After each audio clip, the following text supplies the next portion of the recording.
कि झोटवाड़ा इलाके में बारिश के बाद जलभराव ने लोगों की मुश्किलें बढ़ा दी हैं। जल निकासी की समुचित व्यवस्था नहीं होने से सड़कें तालाब में तब्दील हो गई हैं और गड्ढे पानी में छिप जाने से हादसों का खतरा बढ़ गया है। प्रशासन की अनदेखी के विरोध में स्थानीय लोगों ने जलमग्न सड़क पर नाव चलाकर अनोखा प्रदर्शन किया। इसका वीडियो भी सोशल मीडिया पर वायरल हो रहा है। लोगों का कहना है कि हर साल यही स्थिति बनती है, लेकिन स्थायी समाधान आज तक नहीं किया गया। उन्होंने नगर निगम और प्रशासन से जल निकासी व्यवस्था सुधारने की मांग की है। लेकिन आपको कितना पूरा पता चलेगा ये भविष्य आगामी नगर निगम चुनाव और पंचायत चुनाव में ये पता जरूर चलेगा कि आम जनता के साथ किया गया धोखा आपको क्या किस तक पहुंचा था। जब जब जनता जागी है, अच्छे अच्छे शासक मिले हैं। झोटवाड़ा विधानसभा में आज से नाव यात्रा शुरू की जाएगी और सोए हुए सांसद, विधायक और मंत्रियों को जगाया जाएगा। आपको अडानी अंबानी से महंगे मंत्री हो तो हमारे एरिया में इस हमें डूबने पे क्यों मजबूर किया जा रहा है। इटली के वेनिस के बाद राजस्थान में इतिहास है कि झोटवाड़ा के कालवाड़ निवालू रोड पे ही नाव चल रही है। ये नाव तो हमारे तो चल रही है, हम तो डूब जाएंगे। लेकिन आपको कितना पूरा पता चलेगा ये भविष्य आगामी नगर निगम चुनाव और पंचायत चुनाव में ये पता जरूर चलेगा कि आम जनता के साथ किया गया धोखा आपको क्या किस तक पहुंचा था। जब जब जनता जागी है, अच्छे अच्छे शासक मिले हैं। झोटवाड़ा विधानसभा में आज से नाव यात्रा शुरू की जाएगी। कल का दिन राजस्थान में पंचायत और निकाय चुनाव के लिहाज से काफी अहम होने जा रहा है, क्योंकि कल आखिरकार प्रदेश का ओबीसी कमीशन सरकार को वो रिपोर्ट सौंपने जा रहा है।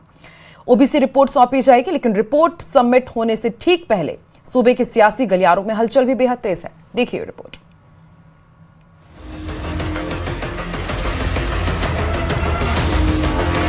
राजस्थान में लंबे समय से अटके निकाय और पंचायत चुनाव पर अब सस्पेंस खत्म होने जा रहा है। ओबीसी आयोग अपनी रिपोर्ट 5 अगस्त को मुख्यमंत्री को सौंपने जा रहा है। हालांकि रिपोर्ट आने की आहट के साथ ही सूबे का सियासी पारा चढ़ गया है। एक तरफ बीजेपी एन वक्त पर किसान मोर्चे में बड़ा फेरबदल कर अपनी फील्डिंग मजबूत कर रही है, तो दूसरी तरफ विपक्ष भी लगातार आक्रामक है। दोनों ही खेमे अपनी अपनी जीत के दावे ठोक रहे हैं।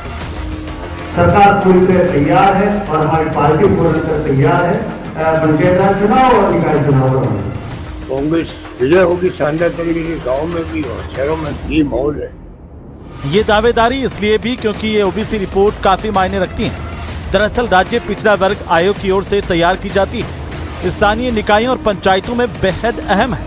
ये रिपोर्ट ओबीसी आबादी के सटीक आंकड़े तय करती है। स्थानीय निकायों में ये रिपोर्ट बेहद जरूरी। स्थानीय निकायों में ओबीसी आरक्षण लागू करने के लिए अहम। सुप्रीम कोर्ट के मुताबिक पिछड़ी जनसंख्या के आंकड़े अनिवार्य। इस रिपोर्ट के बिना आरक्षण मान्य नहीं होता। बहरहाल आयोग की रिपोर्ट मिलने के बाद भी सरकार को कई प्रशासनिक और कानूनी चरण पूरे करने होंगे। इसके तहत रिपोर्ट का परीक्षण कराया जाएगा और फिर मंजूरी भी देनी होगी। सरकार आयोग की सिफारिशों का अध्ययन करेगी। ओबीसी की वास्तविक राजनीतिक हिस्सेदारी और आरक्षण प्रतिशत तय किया जाएगा। इसके साथ ही आरक्षण का रोस्टर भी तैयार होगा। आरक्षण तय होने के बाद यह अधिसूचना और पूरा ब्यौरा राज्य निर्वाचन आयोग को भेजा जाएगा।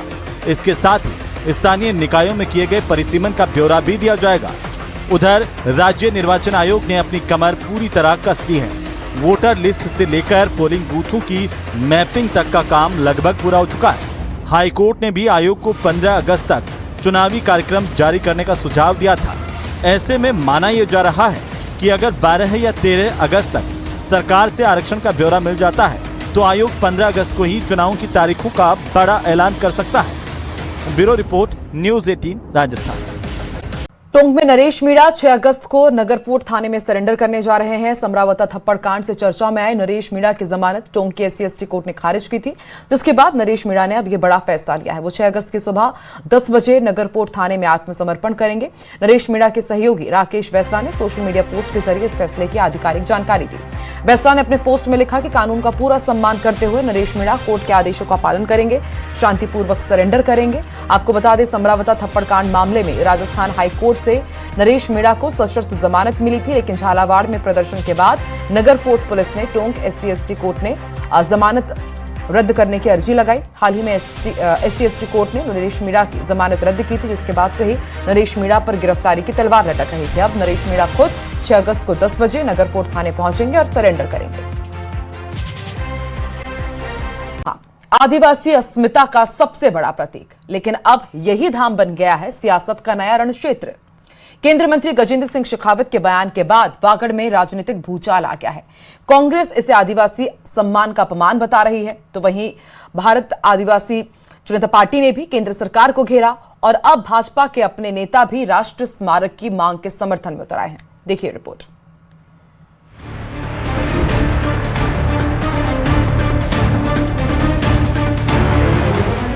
आरोप पलटवार, सम्मान की जंग, मान या राजनीति की तकरार, मानगढ़ धाम पर मचा घमासान।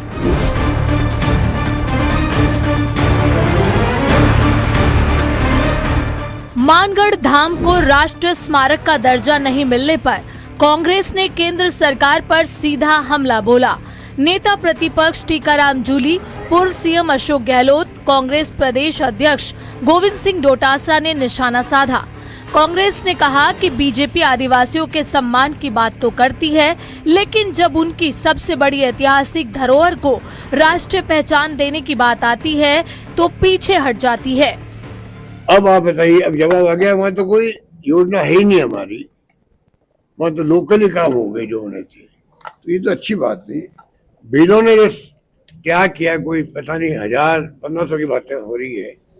अब एक्चुअल तो सगा बताए, एक्चुअल में कितने बिल मारे गए थे अंग्रेजों शासन के अंदर, अंग्रेजों के राज में कितने बिल मारे गए थे, उनका त्याग बलिदान तो खत्म हो गया।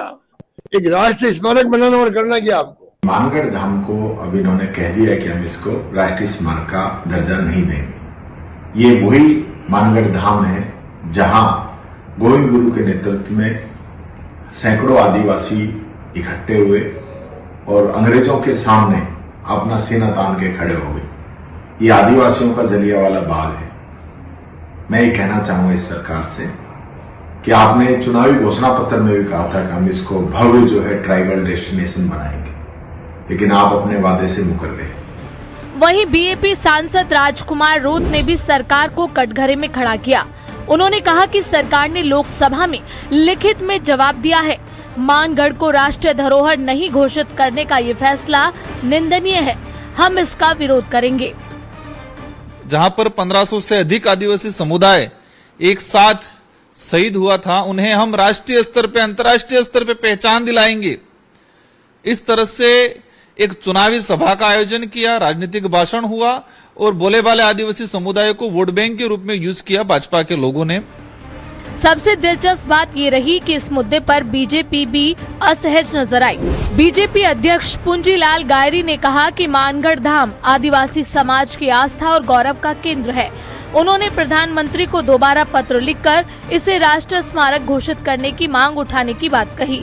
यानी विपक्ष के हमलों के बीच बीजेपी के स्थानीय नेता भी अब इस मांग के समर्थन में खुलकर सामने आ गए हैं। मानगढ़ धाम हमारे इस एरिया के आस्था का केंद्र है, भक्ति का केंद्र है और धर्म, संस्कृति, संस्कार की रक्षा करने वाले संतों की एक तपोभूमि है। इसलिए हम निश्चित रूप से एक पत्र लिखेंगे पुनः सर्वे करने के, और आपको पता है मोदी जी भी आए हुए और उसको हम निश्चित रूप से पत्र लिख करके हमारी जिज्ञासा, हमारी बात को पहुंचाएंगे वापस।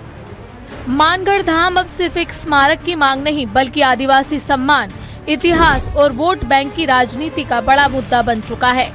सवाल यही है, क्या केंद्र सरकार आदिवासी समाज की वर्षों पुरानी मांग मानेगी या ये मुद्दा आने वाले चुनाव तक सियासत की आग को और भड़काता रहेगा?